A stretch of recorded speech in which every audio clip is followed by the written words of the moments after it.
keuntungannya dia mengajukan kasasi, ya kerugiannya apakah dia mempertimbangkan kalau misalnya Mahkamah Agung melakukan terobosan, menaikkan putusannya, menaikkan pidananya, apakah itu dipertimbangkan? Jadi mereka hanya memikirkan pertahanan mereka di PMH tanpa memikirkan nasib nanti ke depannya, apakah resiko itu pidananya bisa tambah atau akan menambah pidananya, nanti kan apa itu mereka pikirkan, sedangkan PT-nya aja nambah gitu loh. Makanya kalau saya lihat nih Mr. Zia, konferensi persnya setelah putusan PT ini tidak seriang, tidak berapi-api seperti waktu PT, ya kan? Waktu PT itu ininya apa yang disampaikan ke media, sampai kami meyakini bahwa klien kami akan bebas, ya kan? Wah, tuh diulang-ulang kan. Tapi pas konferensi persnya di putusan PT ini, kulihat lesu-lesu itu Mr. Z. Serius, berbeda gitu loh apa yang ditampilkan itu, ya kan? Dari situ aja kita sudah bisa membaca bahwa ada resiko di sini yang akan mereka ambil hanya untuk kepentingan PMH. Tapi kalau mereka itu ingin membantu si kliennya, yang menurut saya ya itu sih, kalau hasil dari komal kita diskusi ya dengan PH-PH yang lain, penasihat hukum advokat yang lain, dengan Prof. Emran juga. Nah itu ya sebaiknya ya cabut aja itu PMH-nya kan. Cabut ya udahlah, ikutilah pidana PT ini. Itu saran terbaik sih, daripada nanti ya PMH-nya aja apa memungkinkan untuk dikabulkannya dengan buktinya yang seperti ini. Di pidana aja nggak bisa menyelamatkan dia kok, walaupun ya dengan catatan masih ada upaya hukum kasasi, walaupun demikian gitu loh. Tapi kan setidaknya lawyernya udah bisa membaca ini bagaimana kekuatan bukti dari pihak lawan, kan gitu harusnya. Tapi ya bagaimana lah, kan nggak mungkin pula kita larang kan, karena itu haknya dia dan mereka punya strategi begitu. Tapi kita sebagai advokat yang tidak sedang menangani perkara itu, kan kita bebas nih memberikan masukan-masukan, tidak seperti mereka, ya kan? Kalau mereka ya pasti membela kliennya lah, karena mereka terikat dengan sebagai kuasa, ya kan? Kalau kita mah bebas memberikan masukan. Oke, Bu Joki, aku nanya, tadi kan Bu Joki sampaikan kalau Bu Joki akan jadi PH-nya akan cabut PMH ya, kasus perdatanya mau dicabut. Nah, aku bertanya, kenapa si PH-nya NM kok nggak ada kepikiran untuk nyabut, lebih mementingkan sampai dia berupaya kasasi demi untuk menyelamatkan PMH? Apakah artinya dia tuh yakin PMH-nya bakal menang?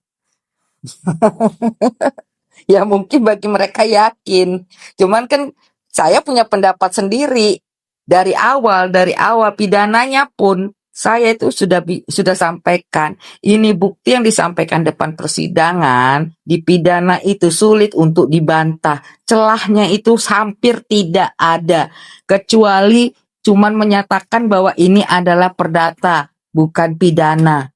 Cuman itu untuk menyelamatkan dia ini dengan bukti-bukti yang disampaikan oleh penuntut umum. Makanya kalau saya tidak ada jalan lain kecuali menyampaikan ke klien agar ya sudah kita akui, jalani pidananya. Ya moga-moga dengan pengakuan kita, pengakuannya terdakwa ini bisa meringankan vonisnya. Gitu. Kemudian nanti aturlah nanti bagaimana tuh ininya kan, remisi ya kan, kita jaga supaya remisinya dapat sesuai dengan aturan. Cepatlah dia keluar, ya kan, selesai. Cuman ya memang resikonya itu nama baiknya ya jadi sudah dicap nih di masyarakat.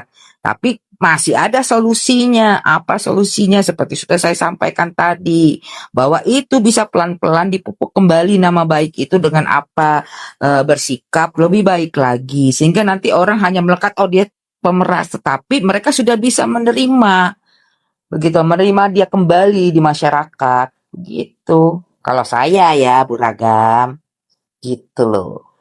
Oke, sabar dulu Bu Ragam. Saya tak ketika konferensi pers saya mendengar dengan telinga saya sendiri, saya melihat dengan mata saya sendiri, saya mencium dengan hidung saya sendiri. Nah, apa yang dikatakan bahwa eh, penasihat hukum ini mengatakan akan membebaskan, bahkan menyatakan bahwa tidak terbukti.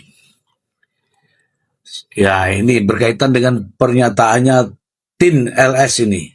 Apakah itu tidak melanggar kode etik sebagai PH?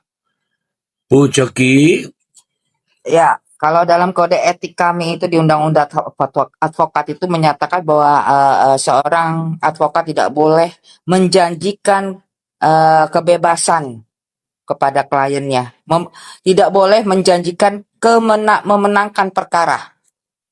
Tuh, ada kode etiknya seperti itu. berarti Jadi mereka sebenarnya tidak boleh. ya berarti mereka sebenarnya tahu dong bahwa selalu mengatakan bebas, bebas, bebas itu melanggar kode etik ya Bu Joki.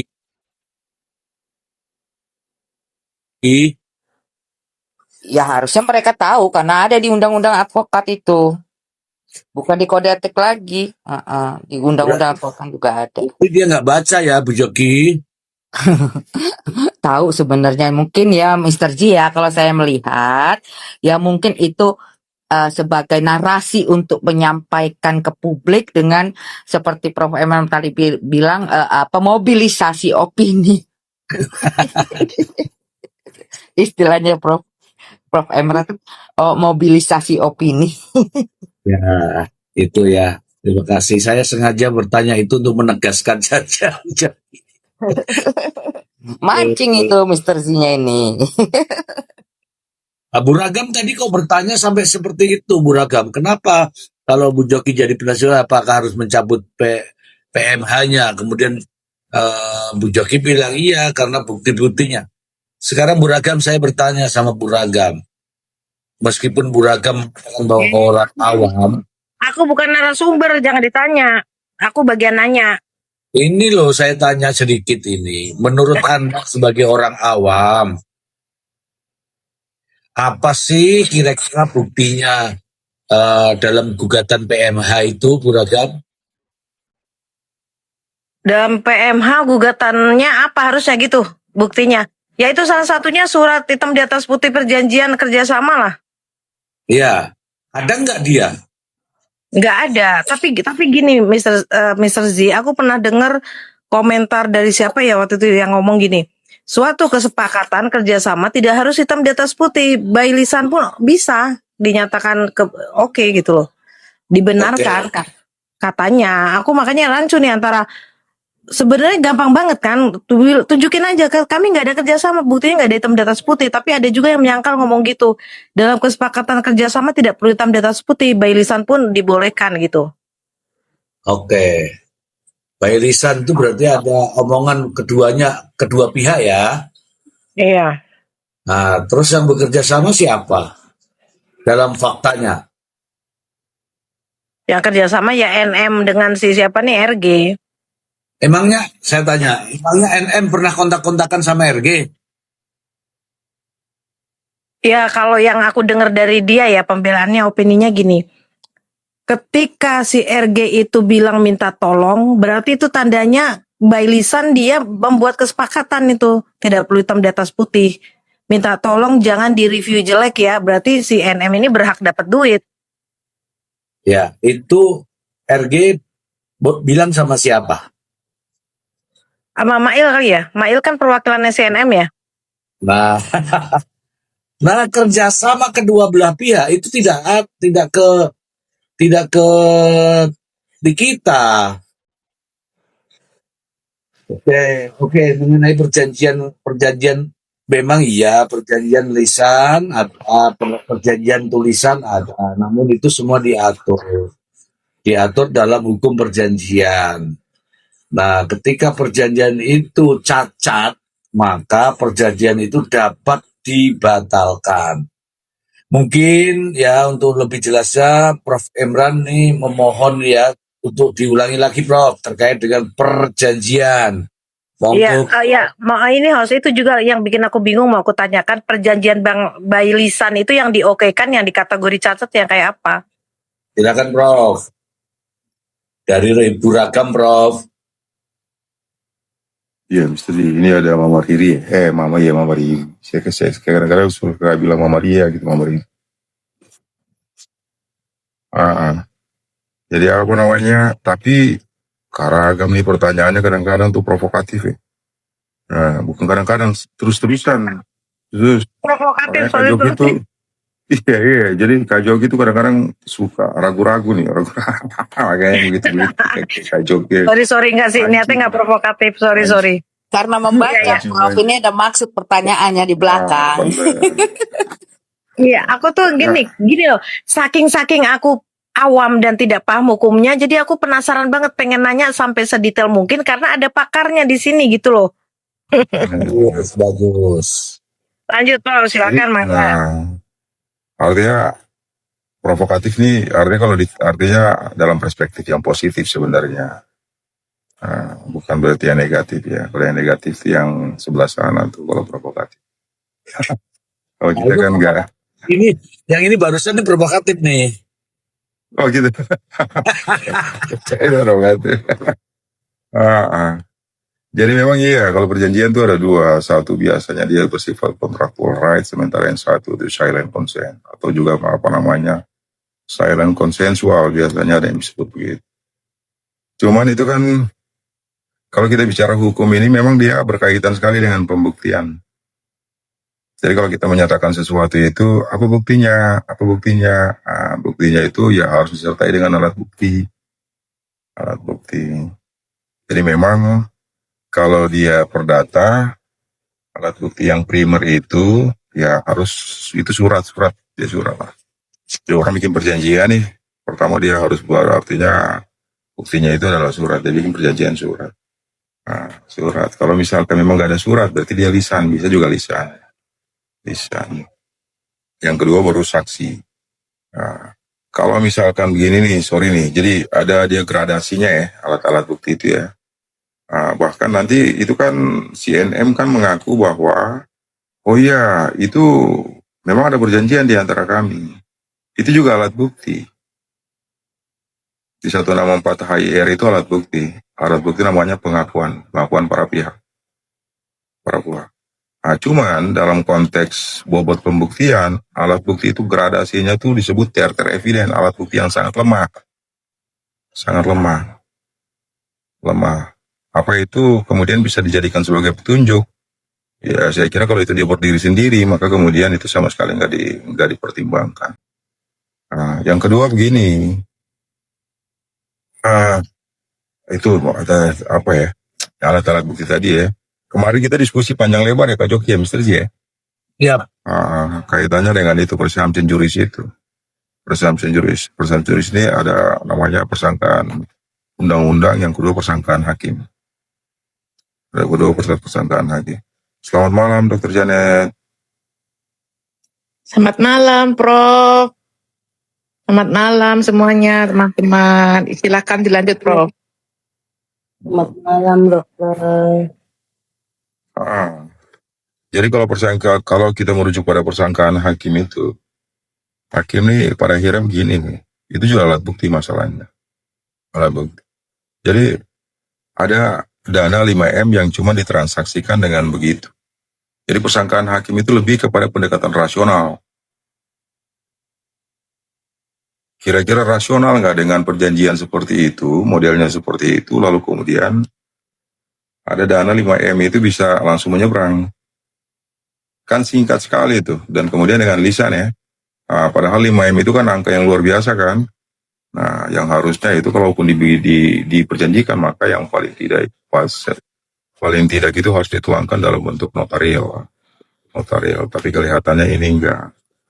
Gitu. Jadi saya sendiri juga sebenarnya kalau ngelihatnya dalam konteks perjanjian seperti ini, ya menurut saya sih aneh aja perjanjian ini. Yang kedua begini. Ini saya kesampingkan dulu pidananya. Apapun hasil putusan di kasasi nanti itu sebenarnya begini, Pak. Jadi jangan seolah-olah tuh kita berpandangan begini. Kalau seandainya putusan kasasi ini kemudian menjatuhkan, mengabulkan, lalu menjatuhkan putusan bahwa melepaskan terdakwa, putusan lepas dia. Apakah kemudian berkonsekuensi pada putusan dia secara otomatis kemudian membenarkan bahwa terjadi kesepakatan di antara kesepakatan itu benar-benar sah? Seandainya nih, yang nggak seperti itu juga kemudian akan diuji nantinya. Karena begini, perjanjian batal demi hukum nih, perjanjian batal demi hukum di di perdata itu harus dia memenuhi kualifikasi 1320 yang tadi dijelaskan sama Mr. Z. Jadi katakanlah ada pengakuan yang kemudian sudah diakuin oleh si terdakwa ini bahwa oh ya itu kesepakatan. Lalu dengan serta merta seolah-olah berdasarkan putusan itu hakim lalu menyatakan bahwa oh iya, bahwa ini merupakan kesepakatan yang sah. Ya nggak seperti itu. Nggak seperti itu. Karena tadi saya bilang, minimnya alat bukti. Konsekuensi dari minimnya alat bukti itu, hakim dapat menyatakan bahwa sebenarnya perjanjian ini artinya tuntutan itu sendiri, artinya dengan sendirinya nggak kuat. Penggugat ini tidak memiliki alas hak untuk kemudian mengajukan gugatan itu. Apalagi sekarang ini, yang tadinya begini Mr. Z. Ya. Mr. Z, selamat malam Karuna. Saya begini Mr. Z. Ini kekeliruan terbesar ketika diajukan PMH. Padahal tadinya kalau dia konsisten dengan one prestasi, logika putusan tadi yang saya bilang itu harusnya bisa diterima. Tapi ketika dia coba untuk pendekatan PMH, ini kan jadi berantakan kan? Iya. Berantakan. Karena ya saya dari kemarin tuh berpikir nih, bagaimana kok bisa diajukan PMH sementara dalilnya itu menyatakan bahwa ada perjanjian. Ya. Dia mengawali itu dengan perjanjian. Dalam hukum kan namanya obscure kan, jadi dia mengajukan begini nih, dia mendalilkan dua hal sekaligus dan itu nggak boleh. Menurut sema Mahkamah Agung itu nggak boleh. Maka gugatan seperti itu dianggap gugatan cacat. Artinya gugatan mengandung cacat formalitas. Iya. Formal secara formalitas itu dia cacat. Makanya saya sendiri sebenarnya menurut saya ketika dia ajukan PMH ini merupakan satu strategi yang sangat keliru dan sangat berpotensi bahwa karena begini, PMH itu dia harus ada kerugian secara langsung. Bu Nura nanti bisa jelaskan panjang lebar berkaitan dengan itu. Ada di sana tuh ada hukumnya namanya hukum kausalitas sebab akibat yang langsung, dan yang langsung itu ditentukan oleh undang-undang. Karena 1365 itu memang mengatur itu. Jadi yang langsung ini kan nggak ada kan? Kerugian secara langsung ini kan nggak ada. Saya contohkan begini, saya katakanlah secara nggak sengaja saya tabrak pagar orang. Berarti PMH tuh. Saya belum pernah memperjanjikan bahwa ketika saya tabrak itu pagar orang itu, saya harus membayar ganti rugi. Tapi undang-undang mengatur itu. Jadi ada kerugian material tuh secara akibatnya harus langsung. Baru kita bicara kaitannya dengan imaterial. Sementara ini kan yang makanya saya nggak tahu ya kalau dia bilang itu dalam gugatan itu apa isinya, saya juga nggak tahu dalil-dalilnya itu yang diajukan di sana itu apa. Cuman yang saya dengarin dari Mr. Z itu kan disebutkan bahwa ada perjanjian yang dibatalkan secara sepihak. Nah, secara sepihak itu karena ada pihak tergugat ini mengajukan laporan, mengadukan ini kepada membawa kasus ini ke kepolisian kan? Ya. Konsekuensinya maka perjanjian itu dengan sendirinya batal. Padahal kan dia nggak batal tuh. Iya kan? Kenapa saya bilang nggak batal? Kalau misalkan dia konsisten nih Mr. Z, Itu nggak ada klausula batas waktu perjanjiannya itu sampai kapan. Iya. Padahal, jadi kalau orang yang namanya kita 1320 itu harus jelas. Nah, kan Nona paham nih, apa yang diperjanjikan itu harus jelas. Tapi itu kan cuma menyeberang begitu aja, lalu kemudian kan hanya bicara kaitannya dengan uang, ono ini. Ya udah begitu aja. Itu perjanjian yang nggak jelas, makanya saya juga kok ini jadi aneh ya, mereka tadinya udah oke nih, udah oke di One Prestasi, lalu kemudian dicabut lagi jadi PMH, ya itu kekeliruan besar sih menurut saya. Nanti bisa ditambahkan nama yang lainnya. Kira-kira itu Mr. Z. Baik, jadi kalau menurut Prof Emran itu sebenarnya PMH atau One Prestasi, Prof? Seharusnya. Saya begini, sebenarnya dua-duanya itu nggak masuk. Tapi katakanlah kita paksakanlah ini biar masuk. Karena kalau kita bicara One Prestasi, berarti kan kita harus akui dulu bahwa ada perjanjian yang memang diperjanjikan secara sah. Sementara kita tak ketahui bersama bahwa ini perjanjian yang memang diperjanjikan secara tidak sah. Maka konsekuensinya itu muncul pasal 1321 itu. Null and void, perjanjian batal demi hukum. Atau dapat dibatalkan. Nah, artinya begini, kendati pun dia batal demi hukum, tapi kan tetap harus dengan mekanisme pembatalan ya, pembatalan. Tapi kalau yang ini kan begini, ketika dia sampaikan begini, bahwa ini adalah perjanjian ya, perjanjian itu menurut saya ya, tadi saya bilang, ini perjanjian yang tidak sah, dan dianggap memang ya sesuatu yang dipaksakan lah. Sesuatu yang dipaksakan itu kalau Mr. J baca 1324 itu kaitannya dengan misbruik van Onstan 3D itu misbruik. Misbruik itu tuh apa? Penyalahgunaan keadaan. Ada orang keadaannya begini lalu kemudian saya ini mengeksploitasi keadaan orang. Untuk apa? Untuk menguntungkan saya secara melawan hukum. Itu Mr. Z. Makanya sebenarnya menurut saya sih itu dia lebih kepada 1321 junto pasal 1324 bahwa perdata. Jadi dua-duanya menurut saya nggak masuk. Makanya tadi kalau Mr. Z bilang kira-kira ini lebih masuk kemana? Kendati pun kita paksakan masuk. Berarti mungkin masih beririsan sedikit itu ya One Prestasinya. Ini pendapat ya di sini ya kalau misalkan memang ada perbedaan. Berkaitan dengan perjanjian yang di apa namanya tidak dipenuhi gitu ya, Prof ya. Oke, Prof. Terima kasih.